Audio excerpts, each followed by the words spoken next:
Assalamu alaikum everyone. I hope you all are doing well. Today I'm gonna talk about some basic spoken structure which is very important for spoken English. So let's get started. আমার যাওয়া উচিত, I should go. আমার খাওয়া উচিত, I should eat. আমার যাওয়া দরকার, I need to go. আমার আসা দরকার, I need to come. আমাকে যেতে হবে, I have to go. আমাকে আসতে হবে, I have to come.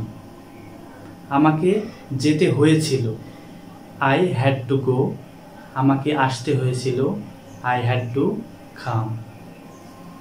আমি যেতে চাই, I want to go. আমি ঘুমাতে চাই, I want to sleep. আমার যাওয়ার কথা আছে, I am supposed to go. আমার আসার কথা আছে, I am supposed to come. আমি খেতে ভালোবাসি, I love to eat. আমি আসতে ভালোবাসি, I love to come. আমি দৌড়াতে ভালোবাসি, I love to run.